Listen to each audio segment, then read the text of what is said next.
내 집 마련 정말 꿈만 같은 순간이죠. 그런데 등기부등본이라는 서류 한 장 딱 받아들고 근저당이라는 글자를 보는 순간 가슴이 덜컥 내려앉았던 경험 혹시 없으신가요? 괜찮습니다. 오늘 그 막연한 불안감 제가 확신으로 바꿔드릴게요. 근저당 잡힌 집을 가장 안전하게 사는 법, 지금부터 쉽고 확실하게 알려드립니다. 자, 바로 이 상황이에요. 마음에 쏙 드는 집을 찾았는데 등기부등본에 떡하니 근저당권이 있네요. 아, 이거 왠지 찝찝한데 포기해야 하나?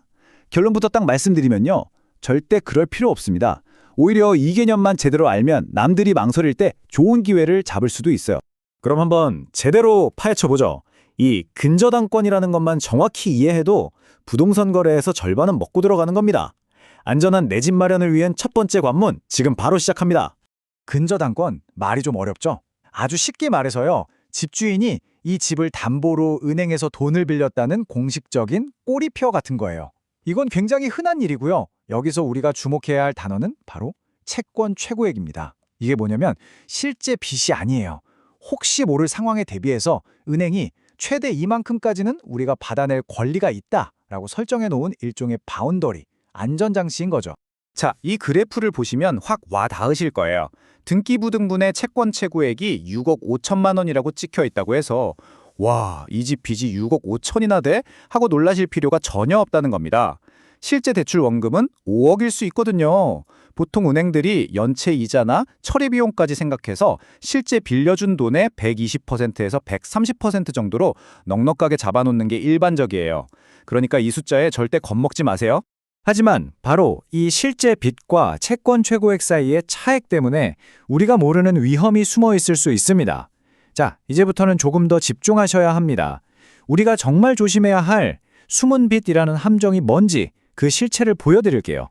이게 어떻게 된 거냐면요. 아까 채권 최고액이 6억 5천이었고 실제 대출이 5억이었죠. 그럼 1억 5천이라는 빈 공간이 생기잖아요. 바로 이 한도 안에서 집주인이 우리 몰래 추가 대출을 받을 수 있다는 거예요. 등기부등본에는 아무런 변화가 없으니까 우리는 전혀 알 길이 없죠. 계약할 때 확인했던 빚보다 실제 빚이 더 늘어나 있는 정말 아찔한 상황이 생길 수 있는 겁니다. 이게 그냥 상상이 아니에요. 실제로 이런 일을 겪은 분의 이야기입니다.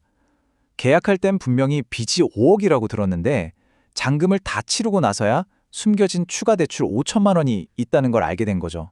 정말 황당하고 막막했겠죠? 이건 누구에게나 일어날 수 있는 일입니다.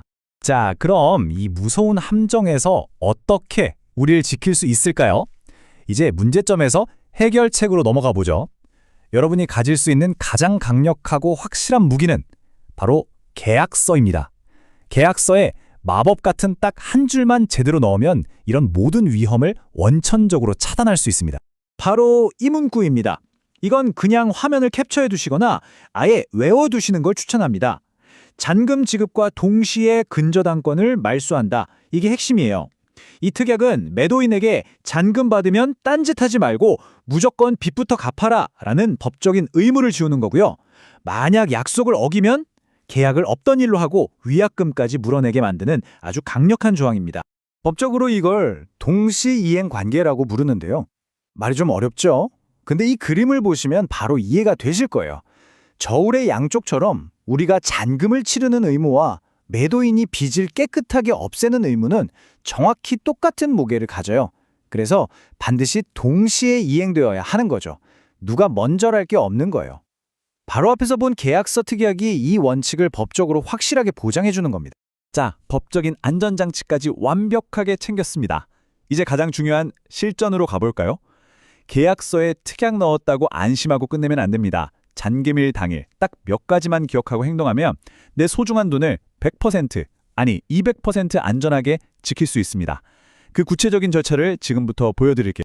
먼저 이건 정말 많은 분들이 무심코 하는 가장 위험한 방법입니다. 매도인을 믿고 그냥 그 사람 개인 계좌로 잔금 전액을 보내주는 거예요. 그 돈이 입금되는 순간 모든 주도권은 매도인에게 넘어갑니다. 그 사람이 그 돈으로 빚을 갚을지 다른 데 써버릴지 우리는 알 수가 없어요. 아주 위험한 도박을 하는 거죠. 그럼 어떻게 해야 하냐? 정답은 아주 간단합니다. 돈을 매도인에게 주지 말고 우리가 직접 은행에 갚아버리는 거예요. 이 절차를 보세요. 잔금일에 아예 다 같이 은행에서 만나는 겁니다. 거기서 오늘 날짜로 갚아야 할 정확한 빚이 얼마인지 확인하고 그 돈은 우리가 매도인을 거치지 않고 은행에 바로 쏴주는 거죠. 그리고 빚 다 갚았고 근저당 없애겠습니다 라는 영수증까지 눈앞에서 받은 다음에 남은 돈만 매도인에게 주면 위험은 완벽하게 제로가 됩니다. 자, 지금까지는 근저당이 있는 집을 어떻게 안전하게 살 수 있는지 알아봤는데요. 반대로 어떤 집은 아예 처음부터 쳐다도 보지 말아야 하는 경우가 있습니다. 여러분이 최종적으로 이 계약은 위험하다라고 판단할 수 있는 몇 가지 명확한 신호들을 알려드릴게요. 이 네 가지 중에 하나라도 걸리면 정말 다시 생각해 보셔야 해요. 특히 집값의 80%가 넘게 빚으로 잡혀 있다거나 우리가 앞에서 배운 가장 안전한 방법, 즉 은행에 같이 가자는 제안을 매도인이 거부한다? 이건 뭔가 숨기는 게 있다는 아주 강력한 위험 신호로 받아들여야 합니다.